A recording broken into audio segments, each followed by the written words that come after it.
The Blue Jays are only 3 games out of a wild card spot, but it just seems farther away than that. From the On Fek Circle, presented from JFtC and always streaming at you live Tuesdays, 6 p.m. Eastern Time on the Jays from the Couch YouTube channel.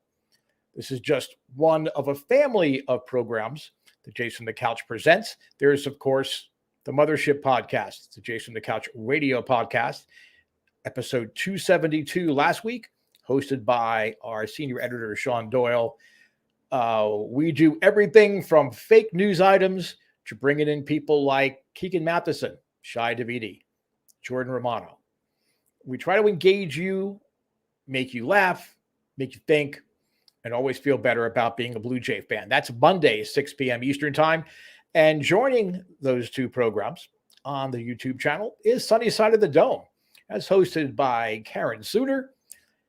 It is probably the most well-balanced program out there. I mean, aside from the podcast. I mean, obviously, if you watch this show, you know that I don't really think things through a lot, but Karen really does know how to strike the positive with the critical, and you always walk away not only learning something, but feeling better about being a Blue Jays fan. That's Thursday, 6 p.m. Eastern Time on the YouTube channel. I'm your host, the Feckless Wonder, Steve Fek. Welcome back for another edition of the On Fek Circle. We could drone on and on about wild cards and playoffs, and I can get myself in deeper doo-doo than I already am with the majority of you. So I think I'm going to steer clear of that for the most part. And I want to open up. You might notice I have my trusty retro Buffalo Bisons cap on.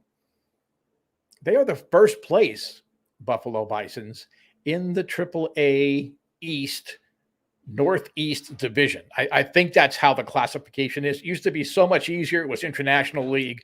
It was Pacific Coast League. Then you had Eastern League, Midwest League. You had, Florida State League. You had very simple, easy to figure out leagues. But now, since Major League Baseball kind of took over minor league baseball, they had to divvy things up and move affiliates around. So now the Bisons, rather than being in the International League Northern Division, they are now in the Northeast Division of the AAA Eastern League. And they have a record of 64-41. They're 5 games ahead of the Scranton Wilkes-Barre Club, which just happens to be an affiliate of the New York Yankees. Perhaps that is a forebearer of things to come.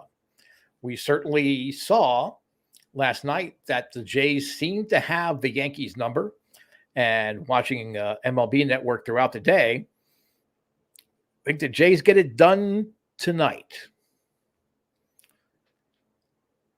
I do. And thank you for the question. By the way, if you want to join in the fun and join in the conversation, I should have mentioned this earlier. Just type in the comments as you're watching live on YouTube or Facebook. Or if you're on Twitter, I think I'm even annoying people on Twitter. So by all means, just type in your comments. We have people behind the camera, behind the scenes, that will put those questions up there for me and see if I sound any more intelligent answering your questions than I do ranting and raving as I generally do. But yeah, I do think they get it done tonight. We talked about this a little bit on the Jays from the Couch podcast last night, and I've been mentioning it several times. I really think the Yankees are done. I think the fork is in their back. They're going to roll over, and they're going to die a slow, painful death. There was no statistical analysis to back that up. It's just watching baseball games. And to me, the Yankees are primed for a precipitous fall, and that's going to just drive Yankee fans crazy. It's going to drive the Yankees front office nuts. There'll be all kind of upheaval in the offseason. They'll spend all kind of stupid money that they really shouldn't spend on more players that they don't really need at positions they already have. So that's great. I just think the Yankees are going to slide. I think it started with struggling against the Orioles in the last series. They got blown out last night. The Jays have had their number. Garrett Cole is a terrific pitcher. I mean, he's the second best pitcher in the American League this year. Robbie Ray of the Blue Jays, by the way, is the best pitcher in the American League. But I just think somehow the Blue Jays get it done. The longer they can keep it out of the bullpen, the better. The longer the starter can go, so that there are just fewer landmines that can be tripped as Charlie Montoyo walks to the mound to make a pitching change, I think the better. I really, truly think that the Jays are going to sweep the series. And so obviously that means I think they're going to win tonight. So thank you for the question. Please do join in the conversation wherever you are, YouTube, Facebook, Twitter. If you're lying in wait outside, waiting for me to walk out after the show to just end it all after all, wherever you are, please feel free to post your questions and see what's going on. But I want to get back to the Buffalo Bisons. They're in first place, but they're a different kind of AAA first place team. When you're thinking, usually you think minor leagues, you're thinking prospects, but the Blue Jays pretty much have AA New Hampshire, Dunedin, and Vancouver. That's where the core of the prospects really are. If you look at the roster, there's a bunch of guys that we've already seen in Toronto this year. There's Trent Thornton and Josh Palacios, Anthony Kay, Rafael Dolis, Ryan Barucki, AJ Cole, Tommy Malone, Anthony Castro. Their power positions, first base and the outfield, it's veterans like Tyler White and Christian Colon and, God help us, Gregory Polanco, who did homer. Okay, but don't get your hopes up, Blue Jay fans. I watched Gregory Polanco his entire career. He shouldn't be at AAA. He shouldn't be at their Dominican complex. He should just not be anywhere near the roster, but that's a topic for a different show. I would probably need 2 30-minute episodes to describe how bad an idea Gregory Polanco as a Blue Jay is. So, again, prospects at the lower levels, it's still good for the organization. And again, Rich Family Baseball, who owns the Bisons, owns the stadium,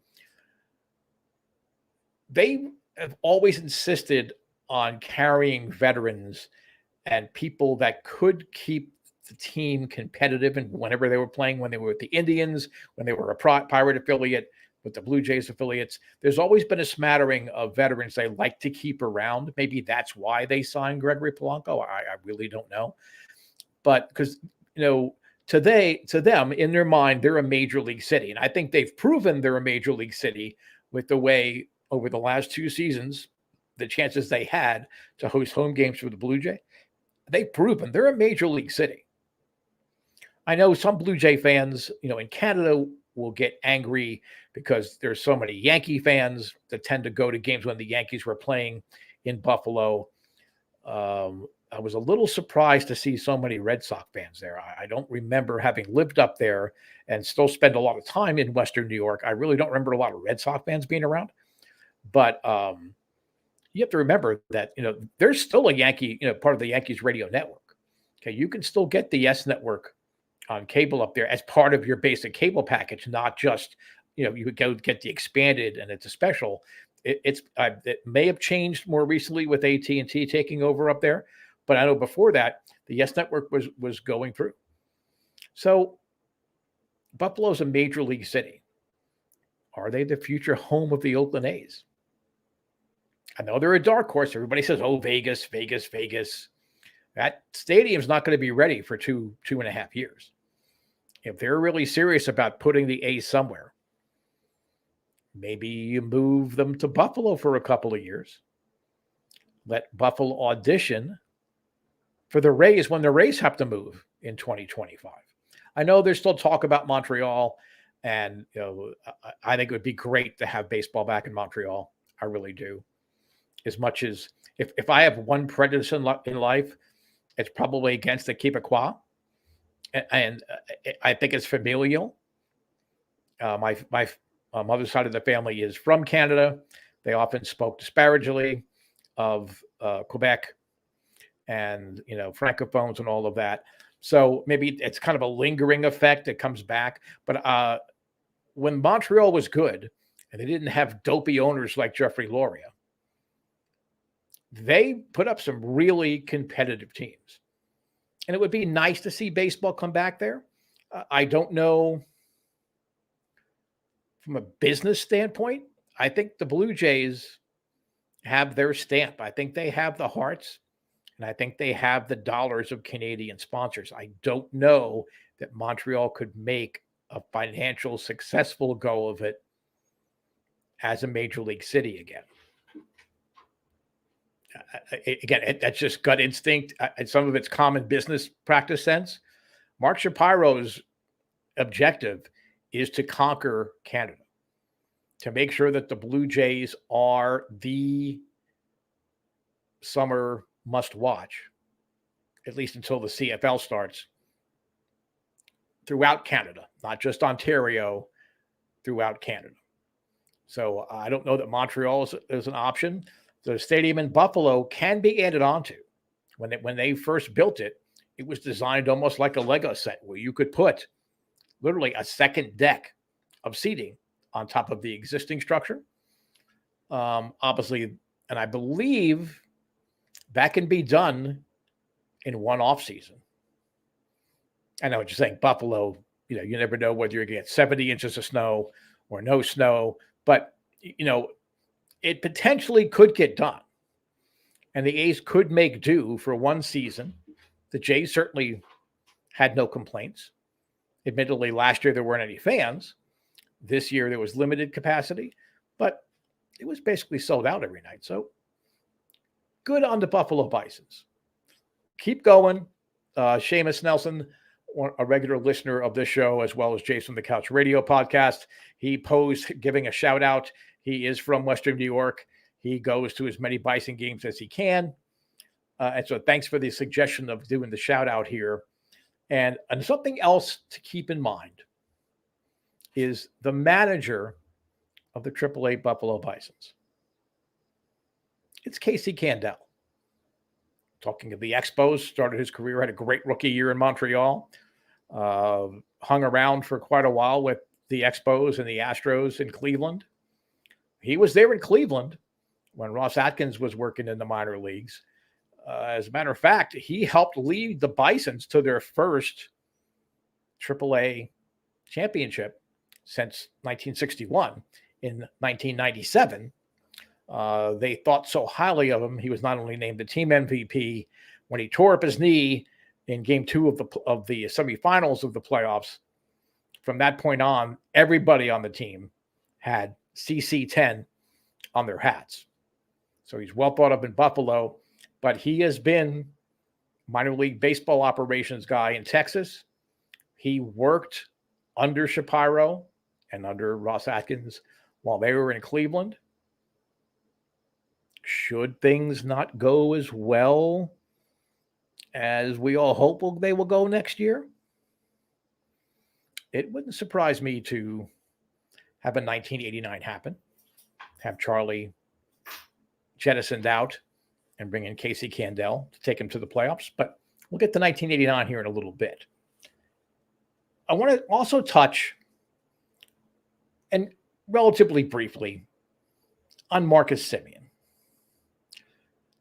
And since they signed him, I have been the voice in the desert, the voice in the wilderness. No, this is a bad idea. This is a bad idea. Did I think he was going to have the kind of year? I mean, 2019, he was third in the AL MVP race. So everybody thought that was his career year. No, this year is his career year.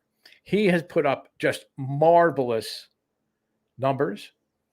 He has come up with some very big hits.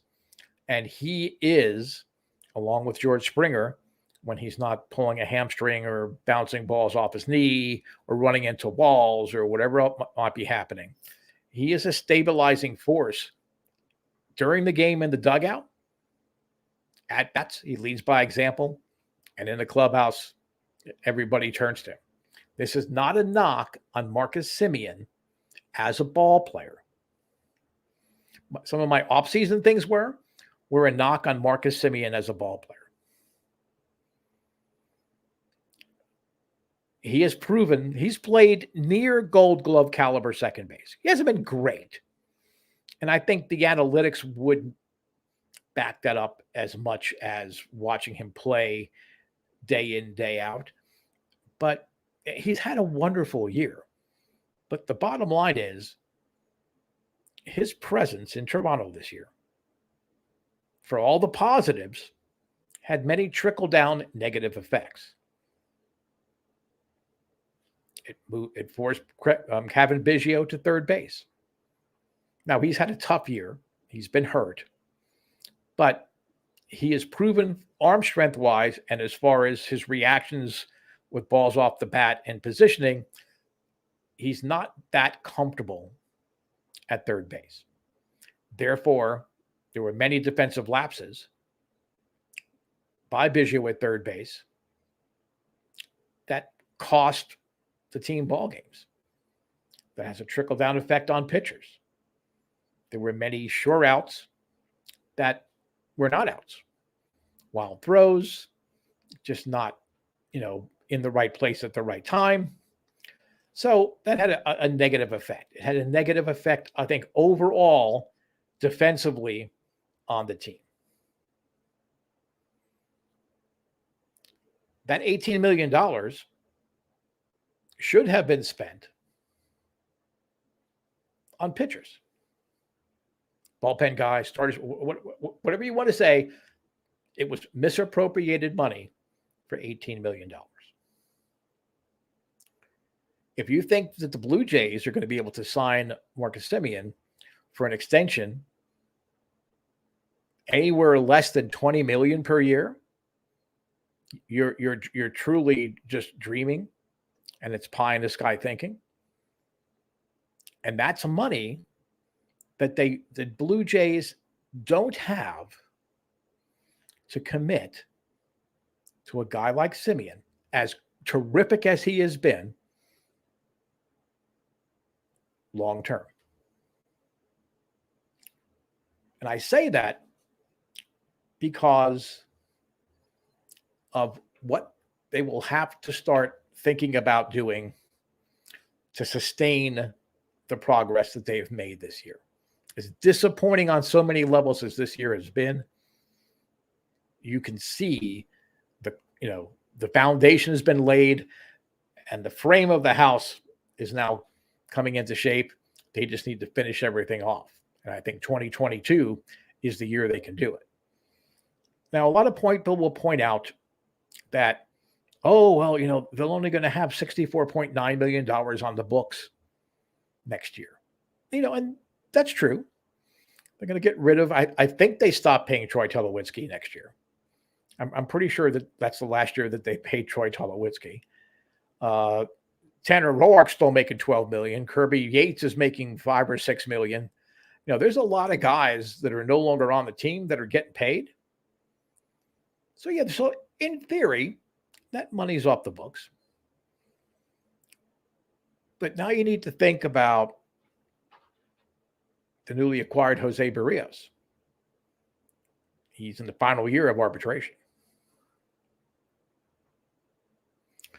Vlad Guerrero Jr., first-year arbitration. Can you imagine? Vladimir Guerrero Jr. is going to set the record for first-year arbitration eligible players. There's no doubt in my mind. If it wasn't for the just crazy sick year that Shohei Ohtani is having, Guerrero should be the AL MVP. And I'll even argue that it's time for Major League Baseball to get tough with writers and get tough, with whoever's voting for various awards. There's a Hank Aaron Award for the best hitting performance, okay? The best numbers. So you want to give Ohtani the Hank Aaron Award? Okay. I agree. As great as Guerrero has been, and Salvador Perez in Kansas City is having a historic season as well, especially for a catcher, neither of those teams are the most valuable player in the league. Without Vladimir Guerrero Jr., forget Marcus Semien, Forget Bo Bichette. Forget even Robbie Ray. Without Vladimir Guerrero Jr. this year, the Blue Jays are dead in the water. Well, not dead in the water. They're treading water. They're keeping your head above water, but they're swallowing a lot of bad stuff too. He is the most valuable player to his team in the American League. Hands down, bar none. The only guy that I'll let you argue that might be more valuable would be Jose Abreu in Chicago or Carlos Correa in Houston. But still, compared to what Vladimir Guerrero Jr. has done for this team, how he has developed defensively as a first baseman, how he is the model of plate discipline most of the time, big hits, big homers, big runs, clutch hits, better base running. He's the MVP. So just imagine, having now said all that, and all of you, I'm not telling any of you something that you don't already know.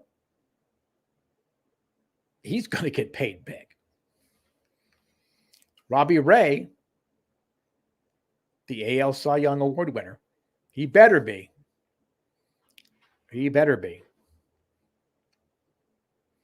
I mean, Garrett Cole's a great pitcher, as we will see tonight. Robbie Ray has been transcendent as a Blue Jay, not only when he came over late last year, but all season this year. He's had more starts, he's pitched more innings, he has more strikeouts. He's the AL Cy Young. You need to sign him too. And he ain't going to come cheap. And things you don't go cheap on, try to spend cheaper, try to save money on: toilet paper, cars, pitching.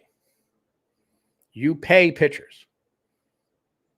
So again, you're eating away at what Marcus Semien is going to be asking you and what you would allocate to him. Teoscar Hernandez, second year of arbitration. Danny Jansen, this is not going to be a big award, but he's arbitration eligible for the first time this year. And defensively behind the plate, there's nobody better. And there's no one happier than Hyun-Jin Ryu that Danny Jansen is back. I think yesterday showed that. He's going to need to get paid. Tim Mesa is going to get a surprising amount of arbitration dollars because he's had a really solid year. Aside from Jordan Romano, is there any bullpen piece that has done more throughout the season than Tim Mesa? For a while there, he was the only left-hander in the bullpen. So he's going to get paid. While Stripling, if you didn't offer him arbitration, are you really going to be upset? Probably not. But then comes 2023. Not only does Vladdy get another dip in the arbitration bucket, Bo Bichette, Kevin Biggio, Nate Pearson, who still has a future in the back of the bullpen as a J. He may even have a future as a starting pitcher, but I think back of the bullpen is what his future is going to be. And our present and future closer, Jordan Romano, also up for arbitration. So with all of that money out there, as wealthy as Rogers Communications might be, they're going to put the brakes on spending to a certain degree. Do you really want to risk not having the money to keep one of the core guys because you paid Marcus Semien $20, $22, $24 million a year for 3 or 4 years? Has Semien earned it? Absolutely. He can cash his check somewhere else next year. We all owe him a debt of thanks. I will certainly tip my hat to him as he leaves, but I will take a deep sigh of relief when he does leave, because that's just one monetary problem that the Blue Jays going forward don't have to worry about and don't have to try to carry. And they can get the third baseman they need. They can get the bullpen help, maybe another starting pitcher that they could desperately use. So, Marcus, there's just no money for you, buddy. Okay? It's not that you stink. It's not that you suck. It's not that you're a jerk, because by all accounts, you are a model citizen and you have been just a pillar of strength for a young Blue Jays team. It's time to go. It's like you're a season ticket holder and your team builds a new stadium and suddenly you're priced out of the building. It's not a good feeling, but you're also not going to spend money, stupid money, like you would have to do in a situation like that. Well, as always, we're going to close with Blue Jays Way, which we talk about something about Blue Jays history, Blue Jays culture, what it's like to be a Blue Jays fan. Now, the last couple of weeks, I've been purposefully negative when I talked about pennant races that the Blue Jays were in, because I wanted Blue Jay fans to prepare themselves for the fact that they probably aren't going to make the playoffs in 2022. They'll make a great run, I'm sure. They're going to just fall short. They waited too long to make their move. So we talked about 84 and 87, the heartbreak of 87 when they were up by, I think it was 4.5 with 7 to go, and they lost. Got swept by the Tigers final weekend of the year, and they lost to the Tigers. We talked about 2014. Again, prelude teams. 87 set up 1989. 14 set up 15. 84 set up the first AL East title in 85 under Bobby Cox. 1989 was their last year at Exhibition Stadium. I want to say sometime in May. May 28th was the last game played at Exhibition Stadium, which a place that I truly loved. I mean, Rogers Center, Sky Dome, whatever you want to call it, beautiful building. It's not aged gracefully, but still a great place, to call your home ballpark. Exhibition special. It was just special. And it was cold at times. The seating wasn't comfortable. They had, metal benches in certain areas. And that is my first hemorrhoid that never left me, developed at Exhibition Stadium, sitting in the cold, watching my former high school mate, Mark Lamangelo, get hammered in his half season with the Blue Jays. So, it was special in that standpoint. At one point, though, there's something to think about where the Blue Jays came from. They were 10.5 games back in the AL East behind Baltimore. They came back and they won the division by 2.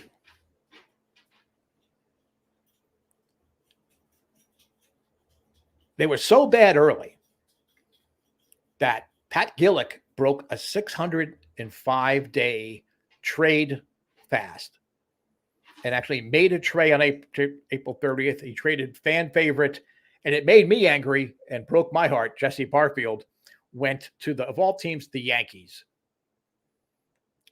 And Al Leiter came back in that deal. It really didn't change fortunes right away. They were 12-24, and Gillick finally and mercifully put Jimmy Williams out of his misery. Fired him. In comes Cito Gaston, the guy that's just prepared to take the team to the World Championships years of 92 and 93. Is Jimmy Williams Charlie Montoyo? That's for another show. But again, it can happen. I'm saying it's not going to happen, but it can happen. The Blue Jays have shown they can come back from that kind of deficit. And in 1989, on the next to the last game, it was actually a nationally televised game, which almost never happened other than playoff games for Toronto. They clinched the division title.